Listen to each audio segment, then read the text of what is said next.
sa presidenteng nagbigay sa iyo at naglagay sa iyo ng allotment na 2 million tuwing Christmas, tuwing Undas, at kung ano-ano pang holiday. Every holiday, anak ng tutsang kalabaw, ano? Every holiday meron silang pa 2 million. Aside from the monthly. So imaginein mo, tiba-tiba ka, di ba? Talagang dahil doon, ikaw ay sisip-sip o ikaw ay kontrolado ng presidente. Ayan kasi may issue ngayon na ang mga kongresista daw nakatanggap ng 2 million. Sa isang vlog ni Bayad Bay, minura niya. Minura niya si Pulong.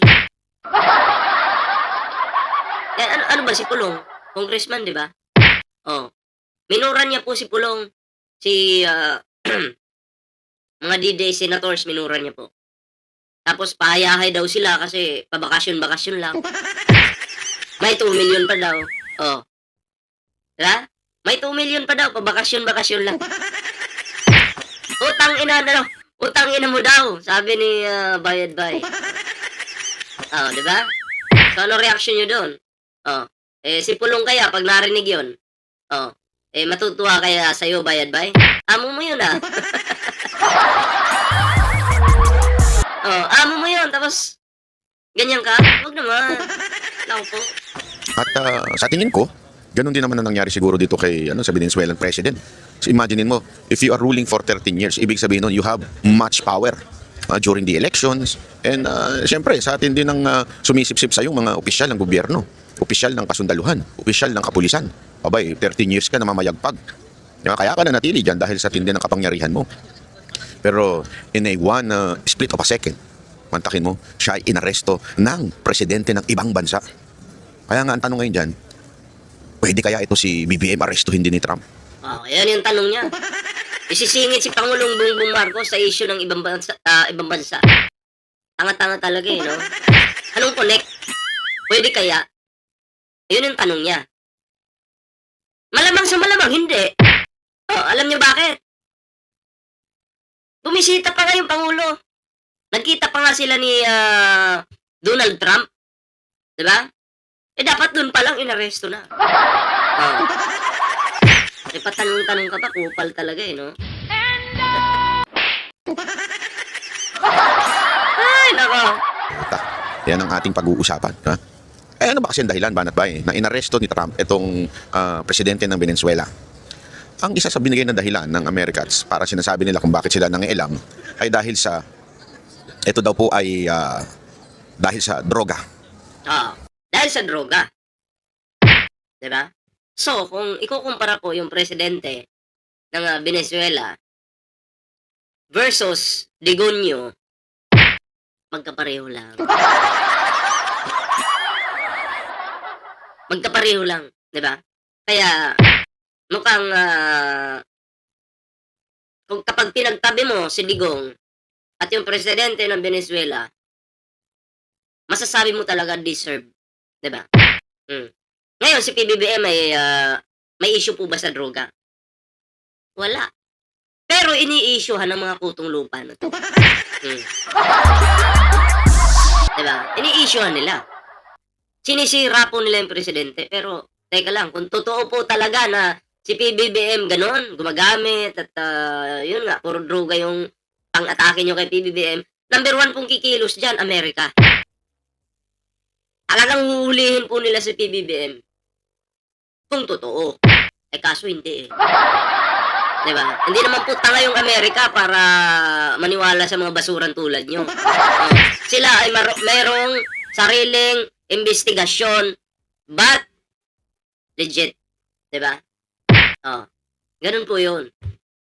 Pero yung kumakalat ngayon sa social media na sabi, bangag si PBBM, ganyan-ganyan, hindi kayo papaniwalaan dyan.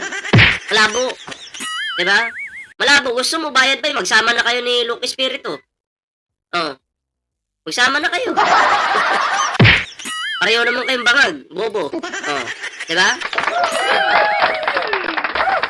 Droga. Droga. Bangag. Hindi naman bangag yung presidente, pero pinahihintulutan niya ang kartel, mga drug cartel. Hinahayaan niya, diba, na pumasok ng Amerika yung mga drug cartel. Para bagang sinasabi ni Trump, dahil dyan, dapat ka nang arestuhin dahil nadadamay na kami. Yun ang sinabi. Yun ang kasi, nag-spark ito ng matinding political question. Dahil pwede bang makialam ang ibang bansa sa isang sovereign state? Ang sabi ng Amerika, to justify it, sandali, chotomate, sabi, chotomate ko dasay. Damay na kami sa kaguluhan ninyo dyan. Nadadamay na yung aming, Dapat lang talagang arestuhin, di ba? Dapat lang talaga kung sila ay nadadamay na, dapat ipakita ng Amerika yung kanilang pangil. Kaya yung China, wag silang susobra sa pang-aapi sa Pilipinas. Lalong-lalo na dyan sa West Philippine Sea. Baka kayo, yung mga nagwa-water cannon dyan, wina-water cannon nyo yung mga mangingisdang Pilipino, baka mamaya pag nagalit si Trump, bomba yung papunta sa inyo. Diba? Kayo, wag bida-bida. Yung mga Chinese dyan, mga Chinese Coast Guards. Hinahinay sa pang-aapi. Kung mas maganda, tigilan nyo na yan. Baka ikamatay nyo yan. Okay ng ina nyo. Mas maganda, tigilan nyo na yan. Kita nyo yung nangyari sa, sa Venezuela. Binomba talaga. Yun, hindi ko lang alam kung ilan yung patay doon. Diba? Ilang kaya yung patay doon? Ng mga pulis nila, kasundaluhan nila. Diba? Ilang kaya? Kaya kayo, mga Chinese Coast Guards, hinahinay sa pang-aapi, nako. Wag yung papakialaman yung pag-aari ng Pilipinas. Kakapal na mukha nyo.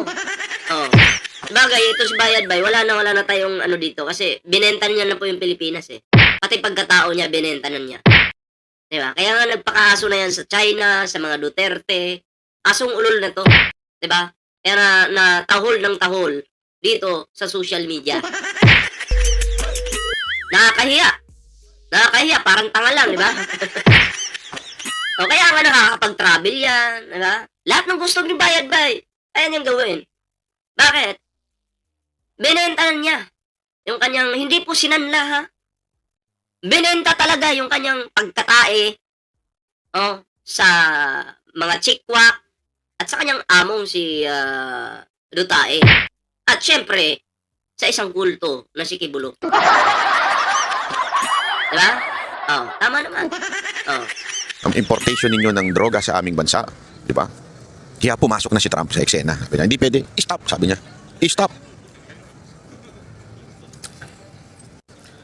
Ang tanong ngayon ay, sa tingin nyo ba ay dahil sa pagiging di umano, according to his sister na si Amy Marcos, ay bangag ang ating presidente. Bangag ang ating presidente, sabi ng kanyang kapatid. Sa tingin nyo ba ay hindi na makikialam ang presidente ng Amerika? Dahil lang doon sa sinabi ni Amy, papaniwalaan ni Donald Trump.